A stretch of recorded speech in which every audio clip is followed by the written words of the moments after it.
an ex-Arenanet employee has released certain types of art from very specific projects coming from Arenanet and Guild Wars 2 from back in the day. And it's actually very, very interesting. What does it mean? Does it mean anything for the future of Guild Wars 2 and even maybe Guild Wars 3? Well, let's go through it. Subscribe to the channel for more content like this. Go to my Ko-Fi if you want to support my content. Go to my Twitch to watch me live every morning. Let's get into it. So, what do we have here? There's a Reddit post if you're interested in actually looking up what people are saying. I would have recommended some good information. But let's go first through the Guild Wars 2 stuff. This is Magitech concepts for Guild Wars 2. They were made in 2019, around the time that Icebound Saga was being made and released, just after the well, I'm guessing during or after the I'm guessing after the layoffs that happened on Arenanet after leaving on Season 4. And you can see the concepts being very interesting. Still Guild Wars 2 like, right? But still at the same time a little bit different, a little bit way more sci-fi. Like, this is not something that we actually have seen before in the game or anything like it. So there's a few possibilities of what it could actually be in terms of this things, this little concept, this little enemies, right? And I'm gonna go through that, but let's also talk about a little bit about the weapons that they're showing us. You can see a lot of different weapons here that are very interesting, very much like something we've seen before in the game. These rifles, some of them look very similar to things that we have gotten inside of the Black Lion weapon set, like for example the new Kanang set, or the Hope, for example, like right here, right? This is very Hope like legendary, right?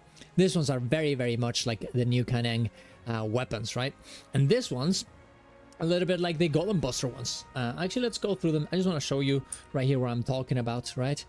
Just to have an idea. You can see the new Kanang set right here. Beautiful set, by the way, being very similar to what we have here. Something that came out around End of Dragons, right? And you also have the Golem Buster that came out around more or less the same amount of time from what's the word? From April Fools, right? From no April Fools, my bad. From Super Adventure Box, that also indeed looks very similar to what we have in the concept art right there. Another thing that we're gonna see here on this spawn as well is this little mechanic of, like, you know, the weapons opening up and lighting up. Something we've seen before in the chain weapon, the whip chain weapons, right? This is from back in the day, though. This, like, the whip chain weapon was like from, I think, like the release of the game or a little bit after, so it's not a technology they were unfamiliar with, but obviously it's very, like, you know, sci-fi and stuff like this, right? So it's a very interesting type of thing that they were thinking about back in 2019. And what does this all mean, right? Like, was this for any Guild Wars 2 expansion? Was it for some sort of other project around the Guild Wars 2? Was it for Guild Wars 3? Well, I've been thinking a lot about it, and I think it's most likely just EOD. At the end of the day, End of Dragons is something that is a little bit sci-fi, right? There you go. A little bit sci-fi, right? You have the Jade Mechs, right? You have the new Kanang weapons being very similar to this. I think it's very likely, specifically because of the fact that this came out very close to the release of actual End of Dragons. I think it's very likely that this was just early concepts of what the expansion was gonna be, of the concepts that we're gonna have in Kantha and so on. And I think they're very interesting in the way that they actually start working out very early, and you know how it starts from this and ends in something like this instead, right? I think that's actually very cool. There's other possibilities. I also thought, like, maybe it could be like Azuran technology, that maybe because, you know, the Icebound Saga got cancelled, maybe this was supposed to go in at the end of Icebound Saga, right, on the Primordus part. You know, maybe in the tunnels, the Azuran that have been on the tunnels for this insane amount of long time, they have this kind of constructs to defend themselves from Primordus or whatever, right? That could be it. Because it definitely looks very different than the Jade Mechs we had in End of Dragons, right?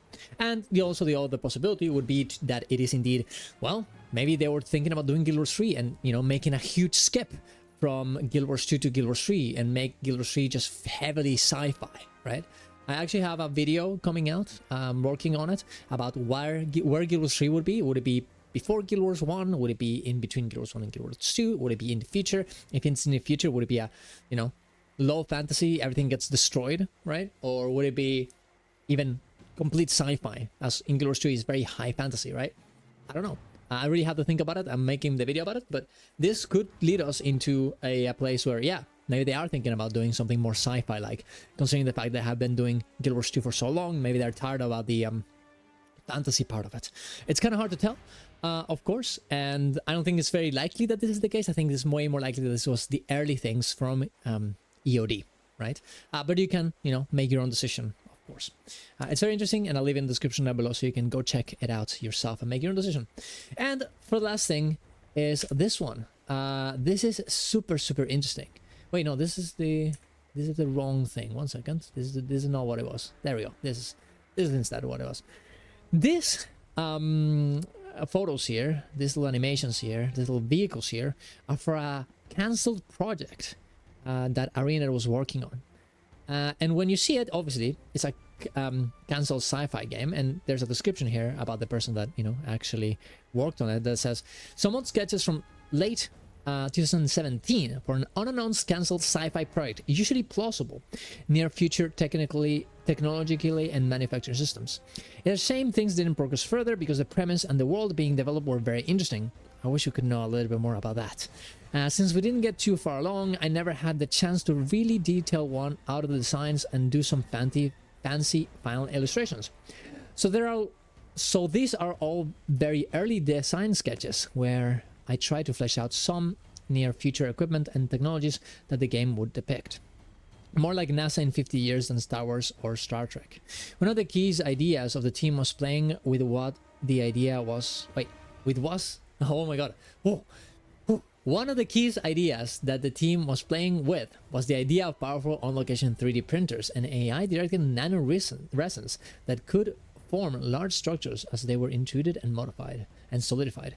Actually very interesting. That's actually an interesting concept for sure. And you can see how insanely sci-fi this is.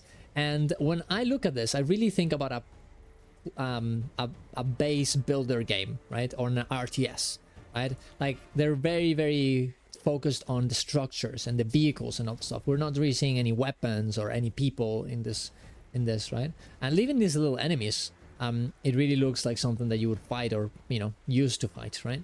And it's actually very interesting because, yeah, maybe Arenanet was kind of tired of doing, you know, MMOs and all that stuff back in the day, and they wanted to go for something else.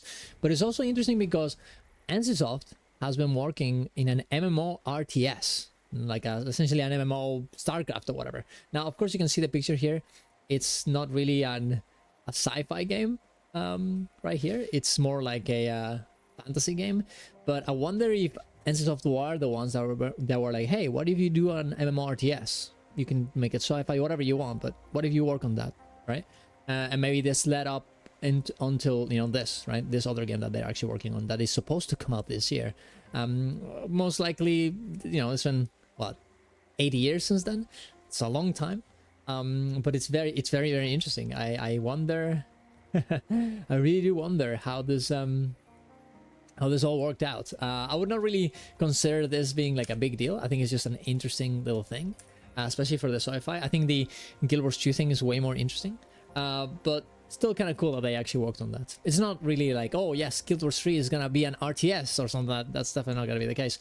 But it is interesting that they've been working on this kind of things for so long. Even though they, at the same time, when they were doing this, they were doing the Bird game from Mike O'Brien, I think he was called, and also the Dune project at the same time. They were really juggling a lot of balls while releasing Guild Wars 2 as well. And thinking about Ice Saga, I'm guessing. I don't know. But yeah, I don't know. Very cool stuff. And I hope that you thought it was interesting too. So subscribe to the channel for more content like this. For more Guild Wars 3 news, for more Guild Wars 2 news. And yeah, go to my Twitch to watch me live. See you guys around. Love you all. Bye.